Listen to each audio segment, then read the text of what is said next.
Is Trump actually scared that Mick Mulvaney could turn on him if he fires him?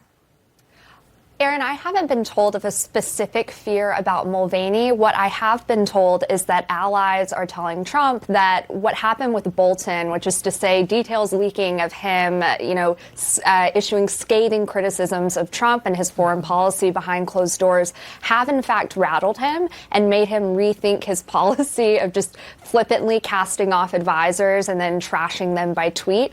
As he polls advisors inside and outside the White House, whether he should keep Mulvaney, this is what they're responding. They're saying, do you want John Bolton redux? And at this point, based on the press conference yesterday, we know how much Mick Mulvaney knows about everything that has happened in that phone call to the Ukrainian president thus far. So that's certainly true. And of course, by the way, we don't even yet know how much damage John Bolton could do, as he publicly testified. So to your point, the risks here could be extremely big. John, I mean, you, of course, were the person who eventually told the truth about President Nixon. And as Elena points out, Trump has fired a lot of people in really nasty and derogatory ways. Will someone with big information here flip? Well, it's hard to know for certain. I've been hopeful for several people coming out and telling the truth. It hasn't happened.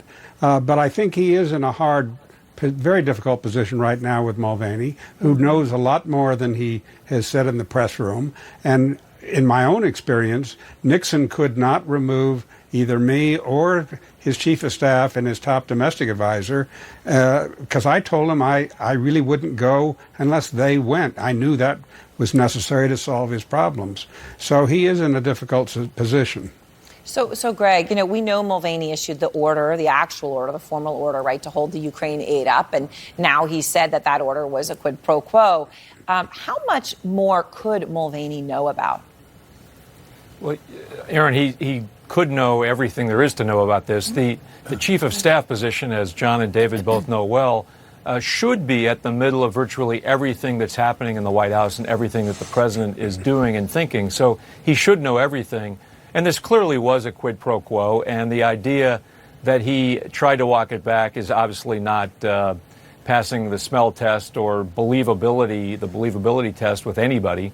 But just think of how dysfunctional a White House would be if the chief of staff, the acting chief of staff, is only there because the president is afraid to fire him. I mean, that's dysfunction at a level that is hard to imagine. It's unsustainable. David, what do you say? I mean, unsustainable, and does President Trump need Mick Mulvaney now more than Mulvaney needs him? I think it is unsustainable to have him there. I think Greg's absolutely right on that point. Listen, on balance, I think it's a tough call what the president does. There's certainly a strong case for letting him go. Clearly, this was his first press conference with the press. Elena has reported. It certainly should be his last.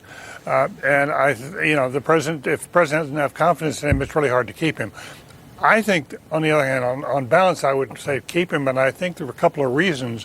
One is this is a White House that is a very dysfunctional place already. To replace your chief of staff in the midst of this crisis, have someone come in as fresh, is just inviting more chaos in the White House. It seems to me you'd want to keep that. The second point, and very briefly, is the person who is the principal cause of Trump's troubles is not Mulvaney.